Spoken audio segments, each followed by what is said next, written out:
असीसान मिल्लत इस्लामिया, आज हम आप हज़रात को ईद उल अज़हा की नमाज़ का तरीक़ा बताएंगे कि ईद उल अज़हा की नमाज़ किस तरीके से पढ़ी जाती है, कितनी तकबीरें होती हैं और कितनी रकात होती हैं, किस तरीके से नियत की जाती है। बिल्कुल मुकम्मल तरीका आज हम आप हज़रात को ईद उल अज़हा के मुताल्लिक़ बताएंगे। आप हज़रात ध्यान के साथ सुनें। सबसे पहले तो आप लोग इस बात को जान लीजिए कि ईद उल अज़हा की नमाज़ हो या ईद उल फ़ितर की नमाज़ हो, दोनों का एक ही तरीक़ा है। सिर्फ जब आप ईद उल फ़ितर की नमाज़ पढ़ें तो ईद उल फ़ितर का नियत में नाम लेना पड़ेगा। अगर ईद उल अज़हा की नमाज़ पढ़ें तो ईद उल अज़हा का नाम लेना पड़ेगा। अगर आप हज़रात ईद उल अज़हा की नमाज़ पढ़ रहे हैं तो आपको इस तरीके से नियत करनी है।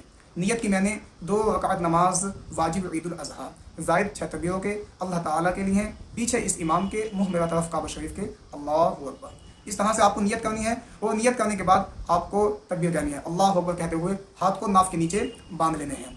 अब आपको सना पढ़नी है, यानी सुबहानक अल्लाहुम्मा आपको इसको पढ़ना है। सुबहाना पढ़ने के बाद आपको फिर हाथ उठाने हैं और अल्लाहु अकबर कहते हुए हाथ छोड़ देने हैं।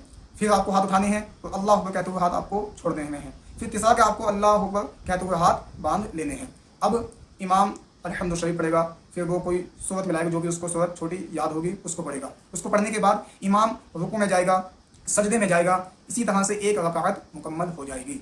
अब दूसरी रकात में इमाम सूरह फातिहा पढ़ेगा। सूरह फातिहा पढ़ने के बाद कोई छोटी सी सूरत मिलाएगा।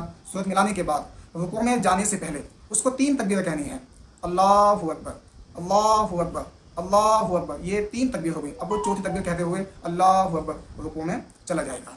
अब वो और नमाज़ों की तरह नमाज़ें पढ़ेगा। 2 रकात मुकम्मल होने के बाद इमाम खुतबा पढ़ेगा। खुतबा पढ़ने के बाद इमाम दुआ कहलवाएगा।